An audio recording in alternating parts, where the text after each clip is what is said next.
karnam agre vikra. Halfway done.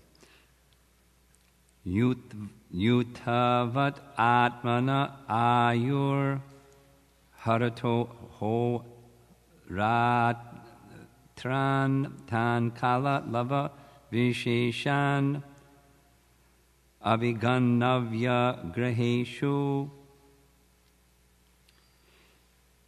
viharantam prishtata eva paroksham anupravritto lobdha kritanto nata sharena yam iha paravidyati tam imam atmanam aho rajan binam hridayam drashtum arhasiti, or something like that.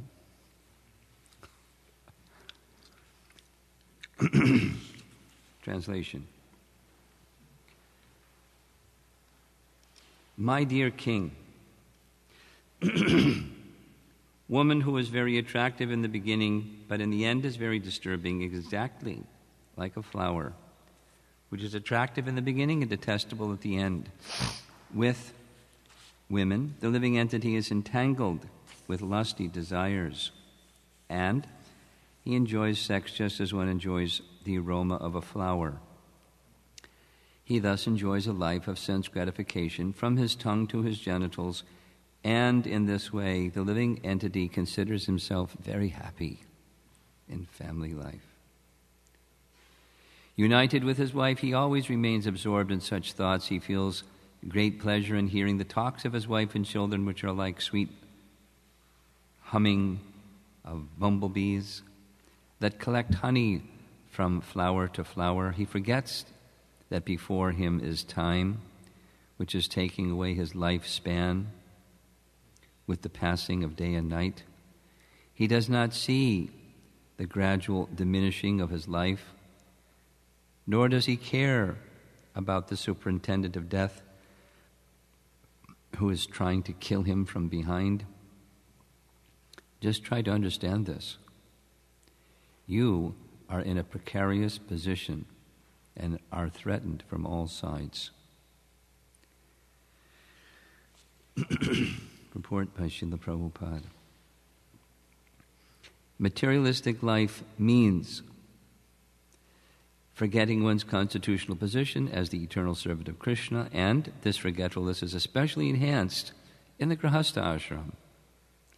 In the Grihastha ashram, the young man accepts a young wife who is very beautiful in the beginning, but in due course of time, after giving birth to many children and becoming older and older, she demands many things from the husband to maintain the entire family.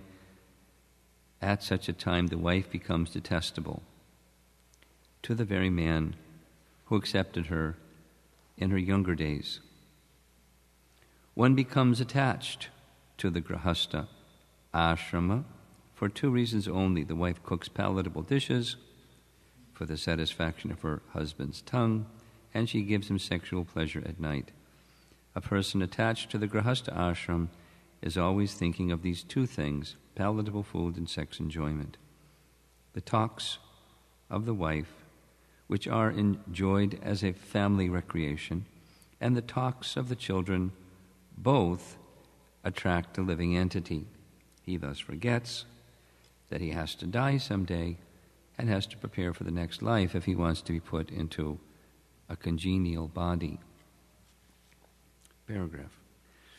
The deer in the flower garden is an allegory used by the great sage Narada to point out to the king that the king himself is similarly entrapped by such surroundings. Actually, everyone is surrounded by such family life which misleads one. The living entity thus forgets that he has to return home back to Godhead. He simply becomes entangled in family life. Prahlad Maharaj has therefore hinted, not just a hint, it's pretty blatant. Hitvatmapatam griham andakupam vanam gato yad dharam ashriyeta. Family life is considered a blind well, anda, kupam, into which a person falls and dies without help. Prahlad Maharaj recommends that while one's senses are there and one is strong enough, he should abandon the Grihastha ashram and take shelter of the lotus feet of the Lord, going to the forest of Vrindavan. According to Vedic civilization, one has to give up family life at a certain stage, the age of 50, take vanaprastha, and eventually remain alone as a sannyasi. That is the prescribed method of Vedic civilization known as varnashram dharma. When one takes sannyas after enjoying family life, he pleases the Supreme Lord Vishnu. Paragraph. One has to understand one's position in family or worldly life. That is called intelligence. One should not remain always trapped in family life to satisfy his tongue and genitals in association with a wife. In such a way, one simply spoils his life. According to Vedic civilization, it is imperative to give up the family at a certain stage, by force if necessary, period. Unfortunately, so-called followers of Vedic life do not give up their family even at the end of life unless they are forced by death. There should be a thorough overhauling of the social system, and society should revert to the Vedic principles, that is, the 4 varnas and 4 ashramas. End of purport.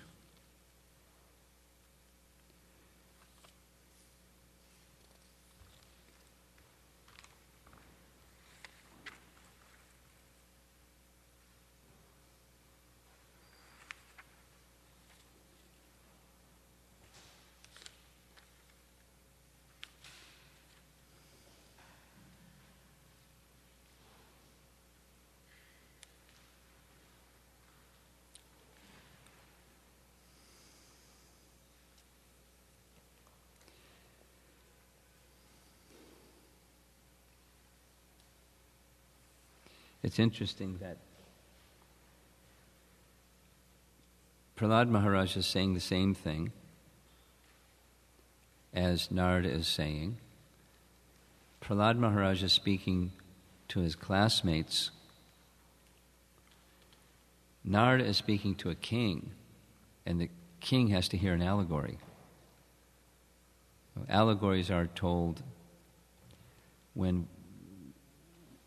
one doesn't have the capacity to, is too much attached to some other idea, so something allegorical is told.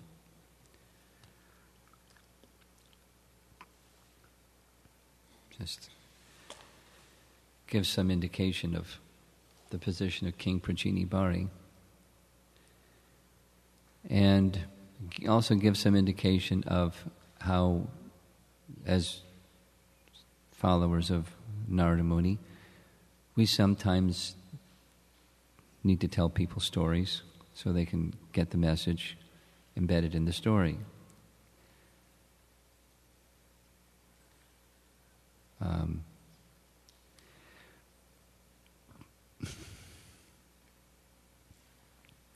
In dealing with the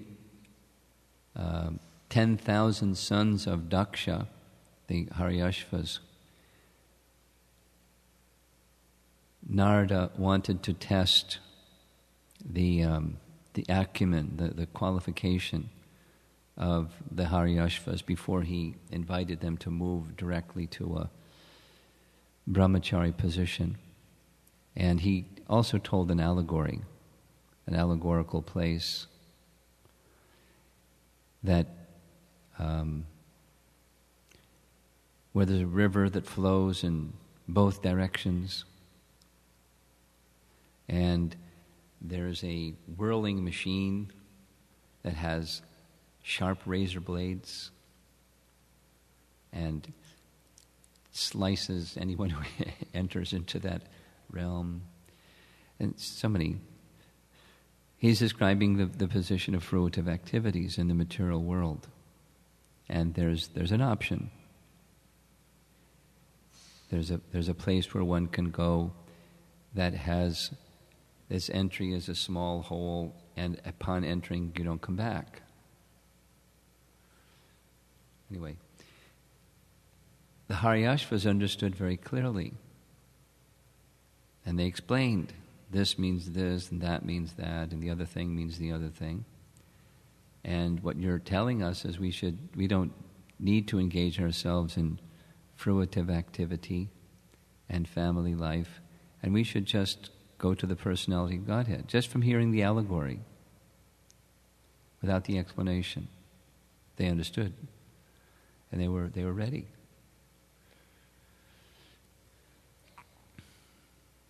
So don't be discouraged if you're trying to explain Krishna consciousness to some people and they don't get it, and they don't get it, and they don't get it. That's far more common than they get it.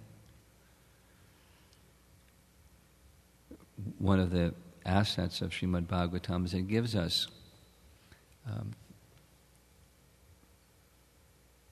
different messages and different methods of presenting that we can avail ourselves to, depending on the circumstance. And Krishna from within, he can guide how to properly use this resource, that resource, the other resource. In this case, it's stories. And what Narada is doing is he's taking stories. He specifically says, this is approved. Even when Shukadeva Goswami is in the 6th canto describing the story of Ajamila, at the very end of the story, he says, he references where he heard it from. It's we don't make up things. It's okay. It's okay that, to explain something you sometimes may use some creative analogy. That's okay. But the standard ones are very nice. They're sufficient. There's potency in them because they have been given and accepted by previous authorized personalities. So you become conversant in the scripture, and those tools are there for your access.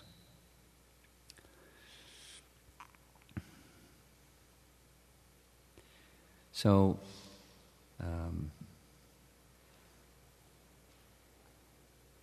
he's just given in the previous verse a short allegory, and now he's already explaining the allegory.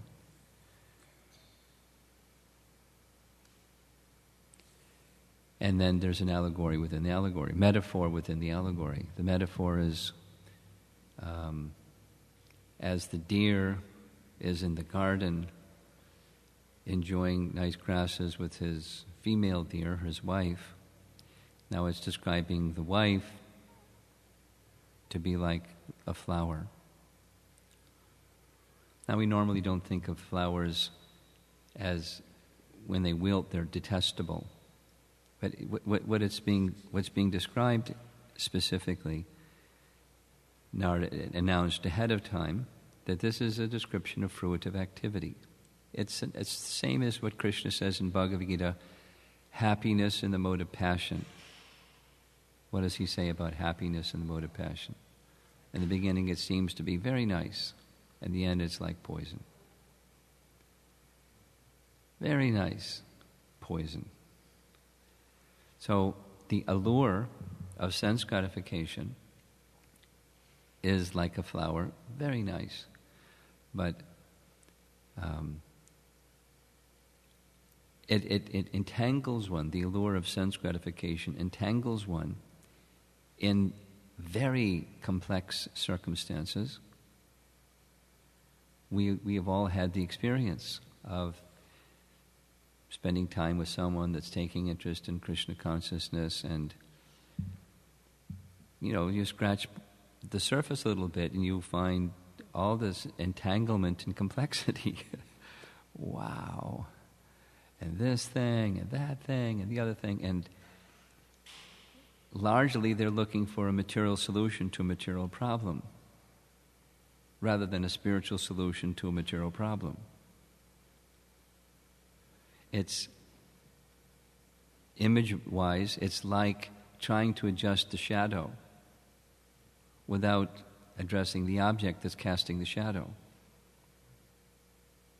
And you're never going to be successful adjusting the shadow. You have to go to the object that's casting the shadow. But they don't want to go to the object. The soul has misidentified with matter, and thus the complexity and all the problems. So go back to the root. Turn the soul's attention again to the Supreme. Yeah, well, how does that solve my problem? Yes. I want to solve my problem. Minus Krishna. But minus Krishna is the problem. So how do I turn my attention again to Krishna? Because now I'm dealing with his problem. So another way of that one is, how do I balance my time? And my answer is, there's no question of balancing your time. It's everything for Krishna. Not so much for Krishna, so much for Maya, so much for Krishna, so much for Maya. You may need to, how much time I spend in this arena of dealing with my worldly responsibility, that's okay. But that's not going to be even halfway clear unless there's a very strong, clear identification with turning my attention again to Krishna. And then so many of those things over there just become clear, or they just disappear. Or sometimes it seems, they're getting worse, and then they get better. Just stay the course with Krishna consciousness. But one isn't going to be ready to do that unless going back to what we discussed yesterday, the perils of materialistic life.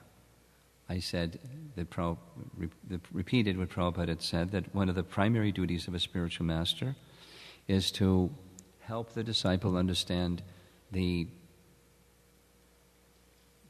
perils of material existence, the illusory nature of material existence. Don't continue to invest in illusion. Nasate vidyate bhavo na bhavo vidyate sataha. Real simple. Too simple. Too simple for the complicated. But you withdraw your consciousness from asat and invest consciousness in sat. There's the solution. The shadow, I remember hearing Prabhupada say this very, very early in my Krishna consciousness. When you looking at the sun, you see light. And when you turn your back to the sun, you see shadow. And there's not a third thing. So, seeing the shadow, what to do?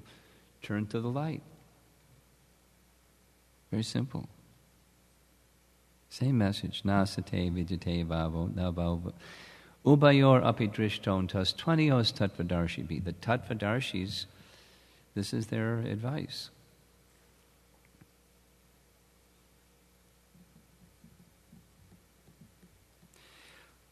So another way of saying one of the principal duties of a spiritual master is to train the disciple or educate the disciple that materialistic life doesn't fulfill the expectation. It's a bad bargain. So another way is saying that a devotee is spiritually optimistic and materially pessimistic. We don't have hopes that this arrangement, the other, so many arrangements of and adjusting things is going to equal happiness over there. It's that by design. Dukkhalayam ashashvatam. It's designed differently. It's a place of dukkha. And it's a fool's mission to try to make the place of dukkha a place of sukha. That's called the mode of passion and ignorance. It's not going to happen. But spiritually optimistic, because it's our natural position. It's our healthy position. And the merciful nature of Krishna is such that even we're weak. Krishna is very strong. Krishna's kindness is very strong. Krishna can carry us to him easily. We just have to be willing. And then the material difficulty. But the pessimism towards the expectation of material happiness is part of what Narada is doing here.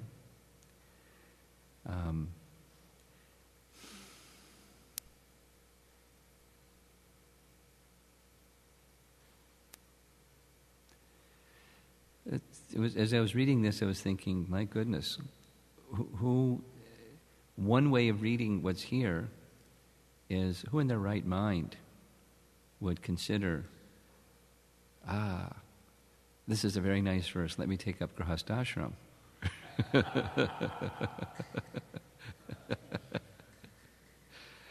And yet, many or most of our members of ISKCON are Grihastas.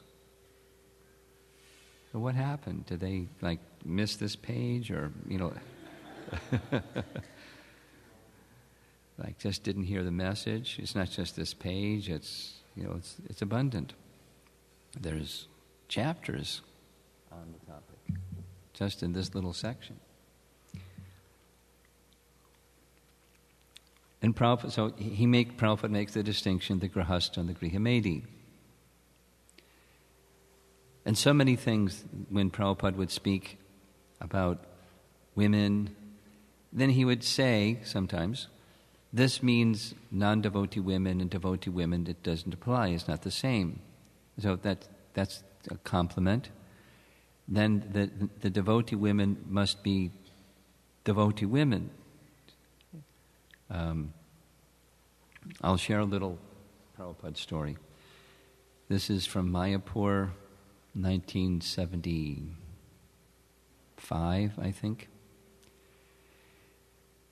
I think so. It was a time when there were a number of sannyasis, Gargamuni and Bhavananda and some others that were traveling around saying, Grihastha life stinks, basically. And, everyone should just be brahmachari, and Grihastha should get out of the temple. Bhakti-vinod, you remember? And, they were on a warpath. And it was creating, lots of dissension. They were making lots of devotees, and, then Tamal Krishna Maharaj was doing similar thing. So, then came the Mayapur festival. So, the schedule that Prabhupada kept was, of course, morning walk and then Bhagavatam class, circumambulating the deities, ringing the bell. That was really wonderful. The devotees would jump as high as the ceiling, and it was... Anyway, and then morning class and then prasadam. And then we would go different places. We'd do different things. In the afternoon, in Prabhupada's schedule, there was sometimes darshan, because sometimes he had guests to see, and if there were guests, that took precedence. And other afternoons, in that little room in the Lotus building, Prabhupada received devotees. So somehow I found out that several afternoons there was darshan, so I got a front row seat. And Prabhupada's room was behind, and then everyone would assemble, and then he would just come in. and sit down. And very, very vividly, I remember Prabhupada sat down, and the room was packed, and Prabhupada looked around the room, and it was just silent. And I remember what my thought was. My thought was, we see our spiritual master as an entertainer. Like, turn on the television and he's supposed to entertain us, and then turn off the television and go about and do our stuff. What kind of relationship is that? So he didn't say anything. He didn't entertain us. He just looked around the room, and nobody said anything. So there were some papers on his desk, and he just started looking at the papers on his desk. And it was really uncomfortable. I felt like just, slipping under the straw mat or something. And then one girl raised her hand in the back, because girls have to be in the back, right? So she raised her hand, and Prabhupada lifted his head, and she spoke, and she said, Srila Prabhupada, the men are treating the women so badly. I didn't hear the rest. And Prabhupada just looked and turned to his sannyasa sister and said, what did she say? He didn't address her directly. What did she say? And he repeated. Prabhupada spent about 10 seconds on, that is not very good. Then he spent about 10 minutes on another topic, which is, but why do the women dress themselves in very nice saris and nice bangles to attract the attention of the men? This is not very good. And if they find themselves in that situation, this is not his language, but, are they not bringing it upon themselves by the way that they're behaving? Instead of behaving in a way that chaste women should behave, they're behaving in some other way, and so they're bringing some other situation upon themselves. This is not very good. They want to be respected. They should act respectably. Something, he didn't use that language, but that was his message. When the woman spoke, there was this, politics.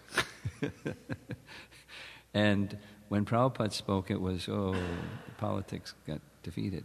So, but the principle of being respectful towards women, they're to be seen as mother. And if you don't respect mother, then what kind of culture do you have?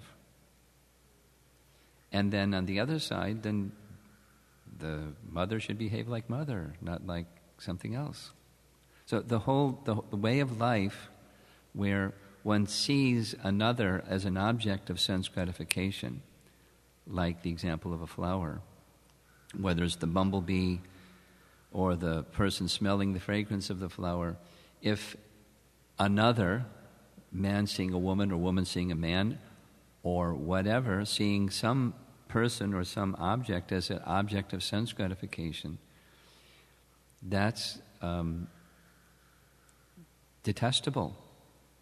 That consciousness is detestable, and it leads to dynamics in relationships that are also very, very problematic. And then, what to do, because I've got this problem. The problem is you're seeing objects as sense gratification objects, and something for you to, you're meant to be the enjoyer of those objects, and it's not happening according to your plan, so you got a problem.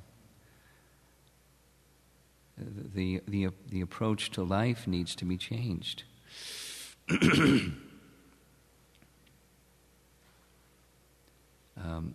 In the metaphor, or the previous allegory, there's the tiger and the hunter, and the tiger is time. And I'm going to read what Prabhupada says here about that. Well, it's right in the verse. He forgets that before him is time, which is taking away his lifespan with the passing of day and night. He does not see the gradual diminishing of his life. the gradual diminishing of life means approaching death. He doesn't see it that way. Well, that's the way the Bhagavatam sees it. Here's a corresponding verse from the second canto, Bhagavatam, chapter 3. Shukadeva Goswami is speaking. Both by rising and by setting, the sun decreases the duration of life of everyone, except one who utilizes the time by discussing topics of the all-good personality of Godhead. One could say, well, devotees die too. Why is it not decreasing the duration of life of the devotee with the passing of day and night? It's decreasing. It brings this body closer to the position of being finished, but it brings the soul closer to reality. It's the closer and closer and closer we're getting to eternal life. If the day passing of time is used discussing the topics of Krishna. And for one who doesn't discuss the topics of Krishna, but tries to instead fill the time with pursuing enjoyment through the senses contacting sense objects, then through the passage of time, one is closer and closer and closer simply to death. What's the profit? I'm closer to death. And experiencing pangs of material misery as I'm getting closer and closer to death. So that's the pessimism towards material enjoyment. Now, is there an option? Yes. That's what Narada wants King Prajini Bhari to take. So one of those options is give up your family life. And, in a classic way, one can say in a radical way, but give up family life and take up vanaprastha life. Have you noticed the same thing that I've noticed, that there's not a lot of brahmacharis in ISKCON, but there's some brahmacharis in ISKCON. There's a lot of householders, and there's some sannyasis, but how many vanaprasthas are there? Like 3 ashrams. There's some, but it's not an abundant ashram. Something happens to grahasthas when they finish grahastha life. There was a period of time when our beloved Jayadvaita Swami was on a warpath and went to Alachua and let him have it. You've come to your retirement village in Alachua and you've done your service, and now what are you supposed to do? Just enjoy your grandchildren and material life? Or are you to enter into Vanaprastha ashram? He was really promoting it. Somehow it didn't get traction. Because there's strong attachment, as is described. Once in that situation, it's very difficult to get out of that situation. And in materialistic society, the whole of student life is just seen as a preparation so you can have a degree, so you can have a job and support a family. It's all family, family, family, family, and die. And then who knows where one's going if you misuse the opportunity of the human form of life. So the purport Prabhupada is indicating that those who are grahasthas that don't see they have to prepare for the next life, they're just indulging themselves in sense gratification and complacency in materialistic family life. So devotees who take up household life this is not just for brahmacharis to say, whoa, I'm not going to go into that ashram.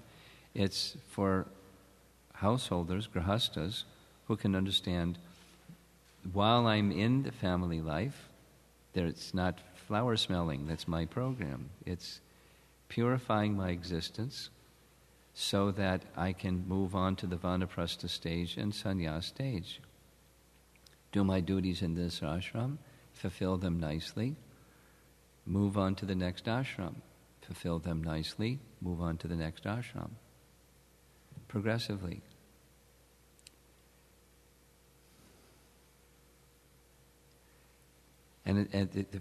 So, in conclusion, factoring in the purpose of Grihastha ashram is license for sense gratification. That's not what it is.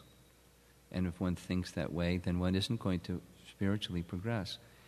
If the purpose of Grihastha ashram is two souls assisting one another to advance in spiritual life is nivritti, progressively diminishing involvement in the material energy, which is a little contradictory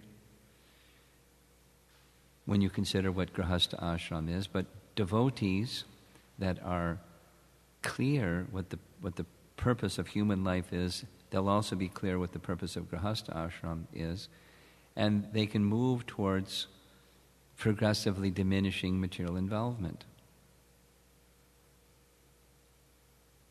That's the goal. And decreasing material involvement means freeing one's time for direct spiritual activity, progressively. And we have a number of nice examples in this community and, a number of communities where they're setting a standard of what Grihastha life really is. And it's an enormous service because it shows as an example to others who are not acquainted with Krishna consciousness, this is what it looks like.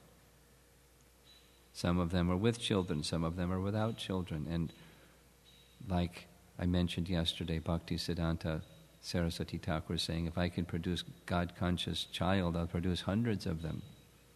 Of course, he was a sannyasi and Naishtika brahmachari. But the principle of family life is not repulsive. The principle of sense gratification is repulsive. And setting an example, it's strong preaching to set an example for others. This is what it looks like. This is how you do it. I had forgotten this, but Hemangi and Nityananda Pran are not here. They reminded me some time ago, some years ago, they were in a position of debating whether they should just dedicate themselves fully in devotional service or have a child. And my comment in their particular case, this is not for everybody, but in their particular case, people can relate, those who are the audience that we're speaking to can relate better to someone that has a child than someone that says, oh, you don't have a child, you don't know what it's like, and no, we don't have time, and so on and so forth and so on. So, with that, they conceived a child. And with their nice son showing how you can practice Krishna consciousness very enthusiastically. And whether with a child or without a child, or with children without children, setting the example as a brahmachari, as a sannyasi, or as a grihastha, a life that's not a life of sense gratification, but a life of dedication of whatever the resource that Krishna has given, ashram appropriate, in service to Krishna. Then, like, the book distributors or Harinam devotees that meet people that they can see, wow, this is what it looks like. This is a happy person who is just loves what he's doing, or she loves what they're doing, and they're very happy, and so being examples is in itself very strong preaching, and it's very attractive.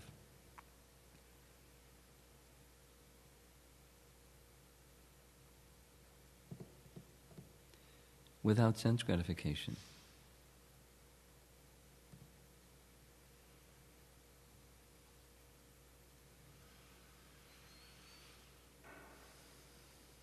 but using the senses fully in service to Krishna, which may look like chanting and dancing. And remember the last time I was here in Chicago, it was around the festival of the Holy Name time, in the beginning of July, and someone had come to the temple for the first time, and they were from some other religion. I remember it was the Rath Yatra. We're down by the lakefront, and there was some middle-aged lady, and she just came over and sat next to me and wanted to talk. She was one of those kind of people. She was reading this one, that. Have you read this thing? Have you read that thing? Because she's like, I'm a spiritual person, and I read lots of spiritual things, and why don't you hear from me about my spiritual readings? And so I just gestured to the devotees in front of the stage. I said, have you ever seen anything like this before? She looked. She said, it's pretty remarkable. She said, these people are very joyful. They're just singing God's name and dancing joyfully, and they can do it for hours. They've been doing it for hours, and they're doing it for hours again. That says something, doesn't it? It's not just this idea, that idea. It's a very joyful life. And in that very joyful, when you're feeling that satisfaction within, genuinely on the spiritual platform, the attraction for sense gratification just fades. Plus the teachings that remind us the peril of sense gratification. So whatever our situation is, whatever is most suited for us to progress further in Krishna consciousness, nasate vijite vavo, nabhava vijite sataha. Follow that principle. Strive for that which is eternal. Invest in that. Withdraw consciousness from the other. Invest in that which is eternal. That's progressive spiritual life. Hare Krishna.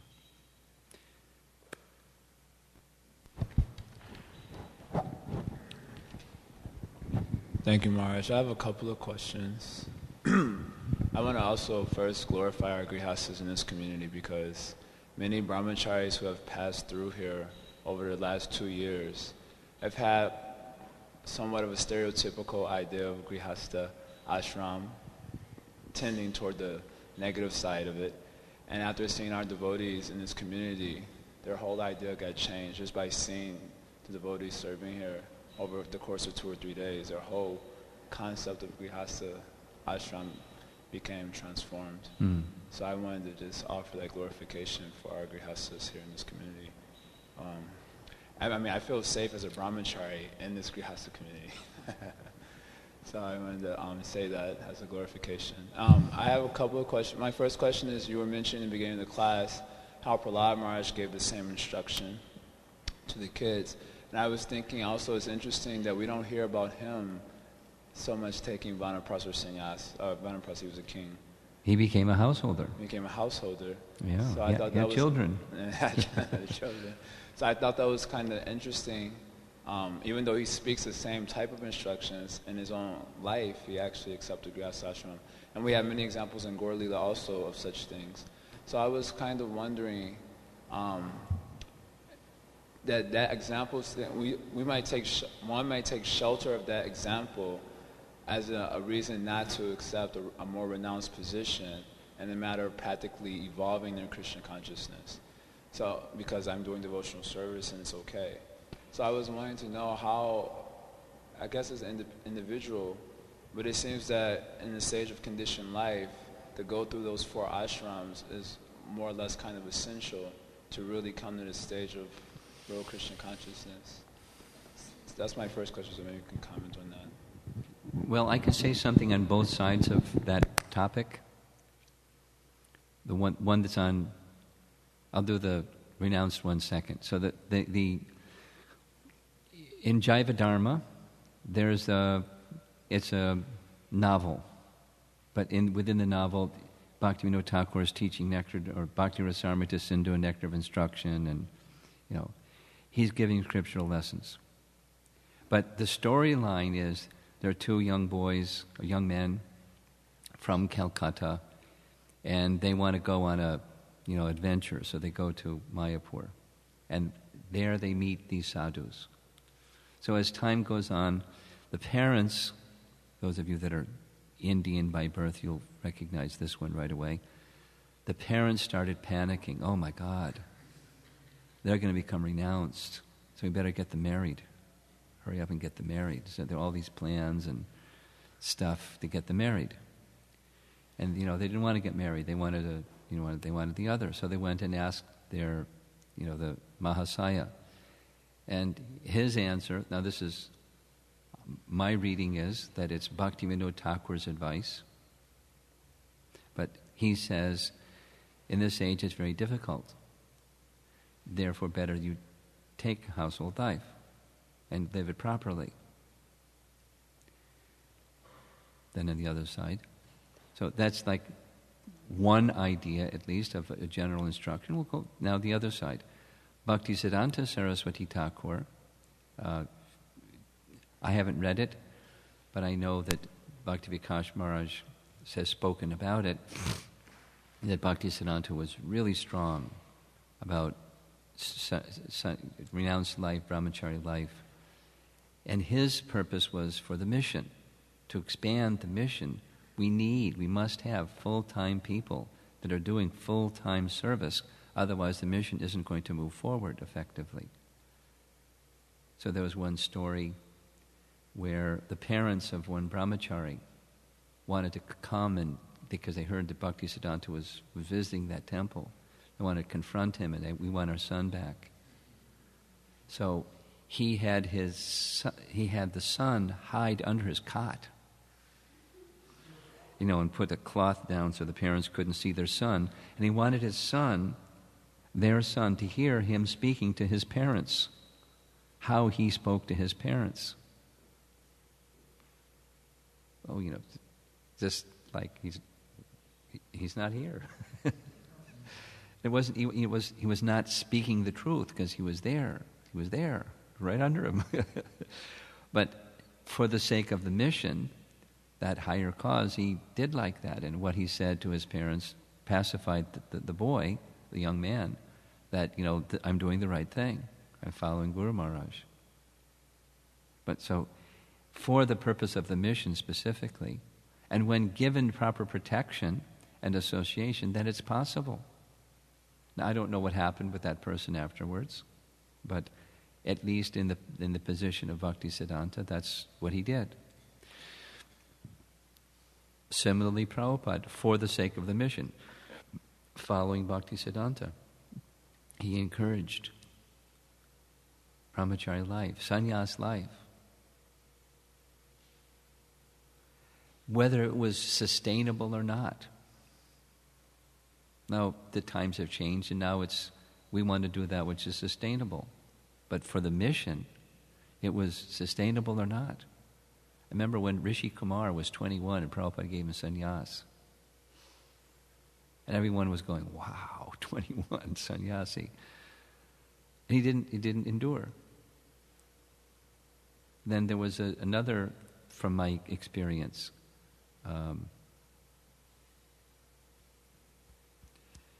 can't remember his name right now.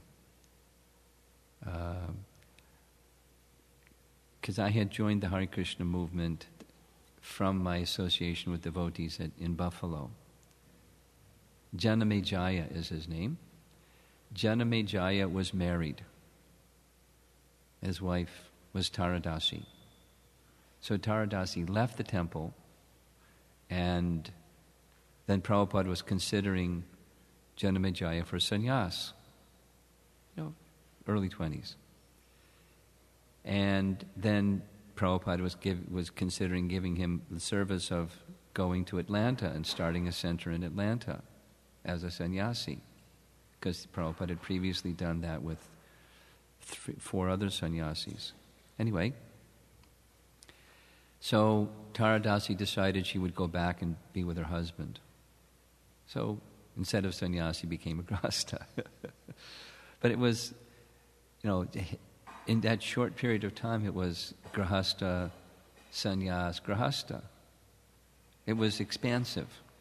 The mood was expanding the Hare Krishna movement. And after then, it was boil the milk. Okay, enough expansion, boil the milk.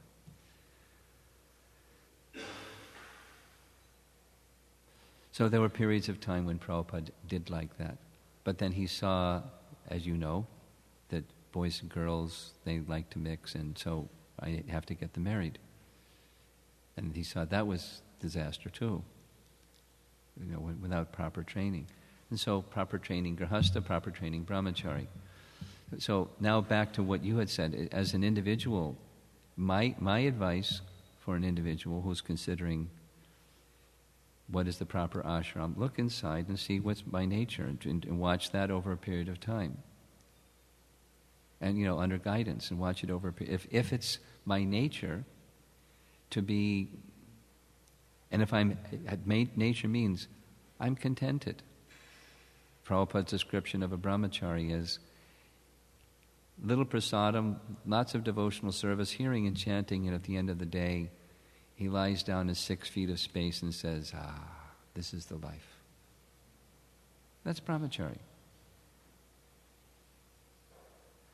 And one who has that sense of satisfaction, brahmachari is suited. And the one who is considering, should I or shouldn't I, should I or shouldn't I? The brahmachari doesn't do that. But partly should I, shouldn't I, has to do with our conditioning, our contaminated association. And being in the right kind of association, then it's, this is the life. So we have to create that atmosphere where someone can come and experience that and find out if, this is the life.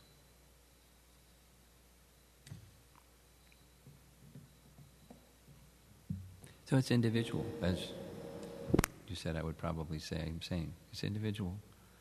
We have things that encourage on both ends. Now what about me as an individual? Situate oneself in the right association for some period of time, like an incubation period, and look inside and see and take the advice of others that are observing and see. And then that's the decision. If I'm dissatisfied, I'm uncomfortable, I'm restless, my mind is thinking. This is another Prabhupada statement. As the brahmachari goes and preaches and he sees worldly people doing worldly things, thinking, maybe I'm missing out. That's not brahmachari. But they're satisfied within. They're actually carrying the mission, as Narada is doing with an attached king. He's not, becoming attracted, oh boy, this looks like really nice. Nice big seat and comfortable bedstead and nice food and that's not Narada. So a brahmachari isn't thinking I'm missing out. He's very clear from the process of hearing and chanting and his association and so forth, that they're carrying forth a mission from transcendence to the worldly realm. And they're satisfied in that missionary mood. That's that instrument mood, the humble servant mood. So it's individual. This is a short... Second question. Yeah, second question. Okay. And within the Grihastha ashram, for proper purification to take place, how essential is that give 50% principle? How is it what? How essential is the give 50% principle which Srila Prabhupada has repeatedly spoken about in his books for gaining proper purification within that ashram? 50% of one's earnings, that question? Gee whiz. Even to approach the question in a serious way, I've been involved in discussions with sannyasis and grihastas mixed on this topic, good grihastas. And some will say it's not possible, and some will say it's possible. Some will say, So many things. I see that there's grihastas that are advancing in Krishna consciousness that are not following that principle. Then it gets into 50% of what? 50% of the gross, 50% of the net, 50% of what? After expenses, discretionary funds, 50%. Because it seems like, because the discussion goes, that's the Rupa Goswami rule. He's retiring. This was the 50% of what's left. He distributed 25, 25, and 50 when he was entering into renounced life. So is it 50% of what?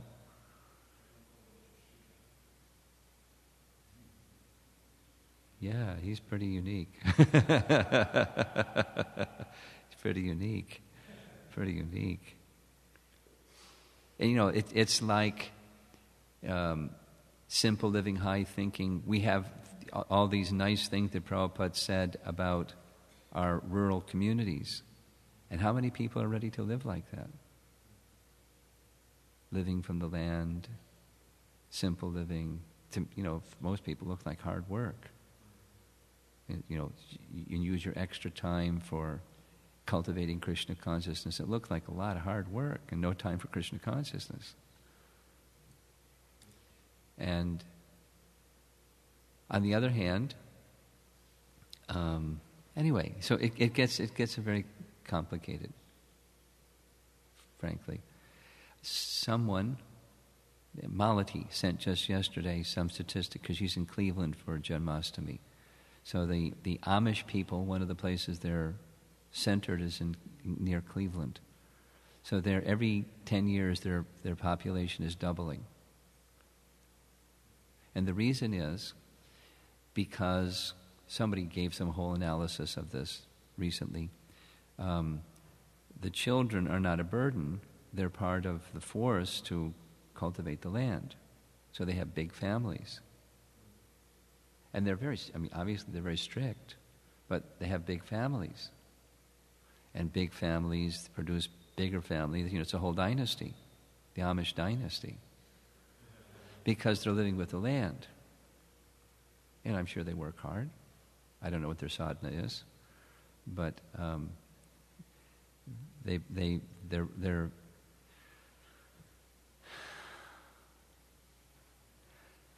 50% of whatever they have. Anyway, it's all when you're living that way. It's not so much wealth as the production. They pay their taxes. They pay their taxes like anybody else pays their taxes. They have some income. They sell their stuff they grow, and they're really good at with their hands. Gita Nagari has engaged them. Those two guest houses, they were built by the Amish people because they have the skill. They do it by hand, and they get the material. They get their. I don't know how they do it. If we go get the materials and put it there, and they just put it together, or they get their buggies and go get the materials and put it there, but they receive money, but it's land based. So 50% in the modern situation, there's all these discussions that go all over the place. So what we've been doing on the GBC level is saying, Anuttama is the principal one that's been pushing this. Pushing it. Cheerleading, championing the message that at least 10% of the gross, and those who are householders have some sense, it should be given to ISKCON, given to missionary work, to be in good standing. Tithing. And that's, at least that. So your question was, how important is the 50% rule in order to make spiritual progress? I see devotees making spiritual progress that aren't, putting things on a pan scale and it has to be 50% or I'm not going to make spiritual progress. Their heart is into giving to Krishna what they can, and they do that, and they do it in different ways. So that's... long, not clear and crisp and sharp answer. You had something?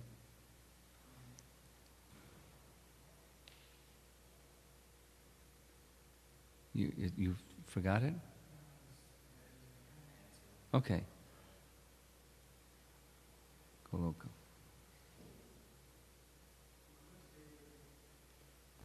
Is online question related to today's. There's an online question. Yes, Okay. I thought it was going to be your question. online question. Okay, go ahead. He wrote yesterday that this verse and next verse indicate strong potential dangerous situation of a person in Grahastha ashram without being Krishna consciousness, and next verse strongly suggests and says that one must leave family life and take vanaprastha and eventually remain alone as a sannyasi. Next verse is also saying that this prescribed method of Vedic civilization known as varnashram dharma, when one takes sannyas after enjoying family life, he pleases the Supreme Lord Vishnu. Does this means that those who follow the varnashram and takes up to sannyas order will eventually go back to Godhead? Please also enlighten the faith of those people who follow varnashram dharma, take up to sannyas order without practicing Krishna consciousness like Mayavadis. The second part is clear. The first one is the direct going from brahmachari to sannyas is Vedic. It's something that Prabhupada authorized and oversaw. It's not like he was cutting the legs of those that didn't go through the ashram, Grahastha ashram. So either way. And the either way, which of the either ways depends upon one's nature. This is suited for one person, that's suited for another person, provided they're properly situated in their ashram and performing their duties according to their nature within their ashram. And then the first one, could you, without reading it, just like summarize what they're asking? He'll summarize what they're asking. Go ahead.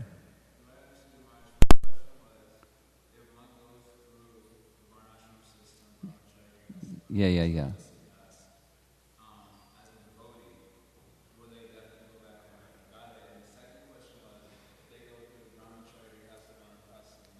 Are they better off? Oh, as a Mayavadi. Oh, that's easy. The answer is no. Because back to Godhead means taking shelter of the personality of Godhead. And without taking shelter of the personality of Godhead, you go back to Godhead. And then the first one, is it guaranteed they'll go back to Godhead? No. The guarantee is full surrender to Krishna. So it's just not going through the ashram. It's not a vending machine.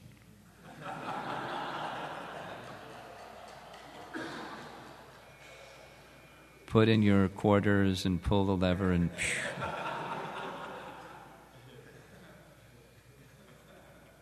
Yes. One more question. Here comes the microphone. Okay, so in our Krishna in ISKCON especially, there's some very wonderful Grahastha leaders. Yes. And in particular, I guess I shouldn't say his name. You have a favorite one? Well, two favorite ones. One is His Grace Sankarshan Prabhu, Okay. and His other grace is Vaisheshika Prabhu. Another one is Burijan Prabhu. I've never met him. He's fantastic. So I've got the association, and I asked Sankarshan this question about taking sannyas. And because, of course, he's a really fixed-up Grahastha. I mean, they're Vanapras. He says he's never even embraced his wife before. And anyways, so I asked him, well, is it your duty to take sannyas now? Basically, that was the gist of the question. Okay, and his answer was that if you have a fully Krishna-conscious wife, then there is no reason to take sannyas. So that was one of the questions. And also, if you could address, you see a couple really, two in particular, I won't say their names, but they've been brahmachari for, say, 30 years. And then they've come to the age of late 30s or early 40s, and now they get married. And we hear from Vedic culture that if you take marriage at this late of... If you do what? Speak slower? Sorry. According to Vedic culture, marriage should be from, say, 24 to whatever it is, 35 or something. That's the prime. That's speculation, excuse me. Okay, well, sorry. I'm speculating then. Yeah. But so anyways, they're taking marriage life very late in life. Is that appropriate? When Prabhupada speaks of in Vedic culture, the young boy and the young girl were married pre-puberty. They didn't know what the heck was going on. They just got married. And they didn't live with their wife, husband, but they were married. And that's Vedic culture. So, does that torpedo the rest of your question? No, the question was why is it okay to say brahmachari as long as you can, and then at 45, I want to get married? Well, yeah, it happens. So what's your question? Is that weird, or is that standard, or what's your question? What's your question? Just get to the point. What's the question? That wasn't right. But should we say, okay, I'm just going to take grahastha because I'm probably going to take it 30 years from now, anyways, Or should we say, I'm just going to stay brahmachari as long as I can? Can you help me? I don't get it.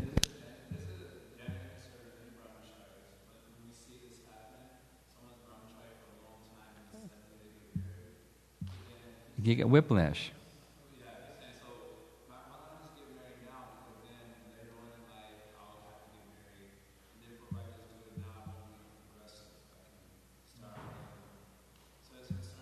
This is a brahmachari question. When I see that happening, I think, maybe that would happen to me, so better I get married now so that I don't go through whiplash at 45.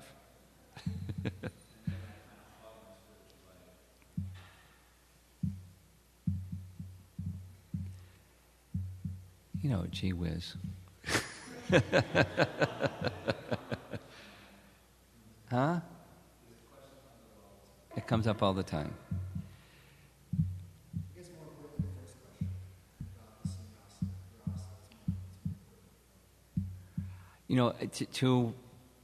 Maybe you can ask Sankarshan Das Adhikari, what is the scriptural reference for what you repeated that he said?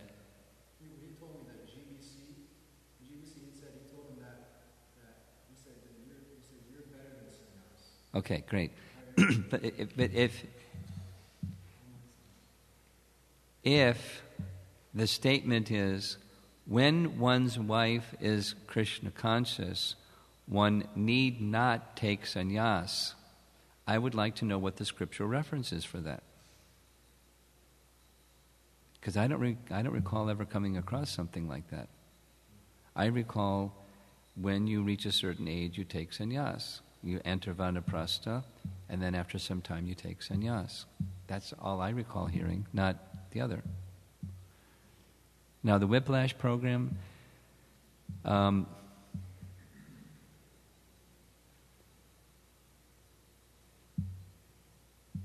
my advice to such a brahmachari who's looking at the Whiplash program, and maybe I should get married now rather than go through the Whiplash program. Be very secure, be very diligent in your Krishna consciousness, your brahmachari life. And under proper guidance, as well as your own vigilance, if you see there are such tendencies, not just tendencies, but let's say a dissatisfaction, because the bodied conditioned soul, there's pushings, attractions and repulsions and all that stuff going on.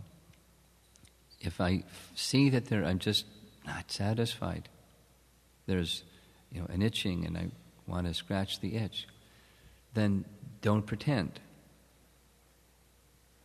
But if that were to happen to me as a young brahmachari, and I'm 45, if I've done my proper diligence in brahmachari life, by the time I'm 45, it's not romance, it's something else, if that's what happens. And then I'm more qualified and fit to properly serve in that ashram than I would if I just jumped into that ashram right now.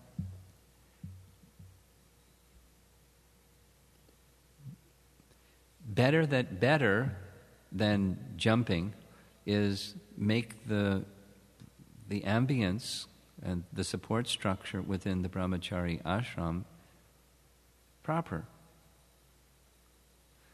And apply myself properly and look within myself and stay under proper guidance and go that path rather than jumping. That would be my advice. And then it's not jumping, then it's as suited for you. Or that's suited for you. Yeah. Go right ahead.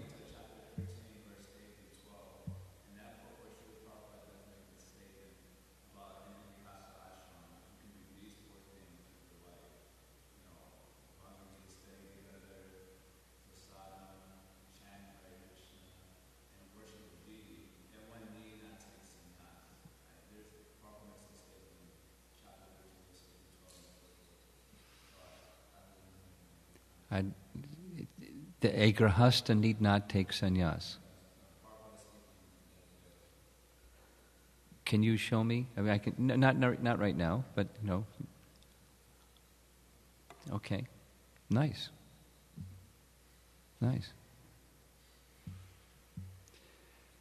Okay, thank you very much. Srila Prabhupada ki jai.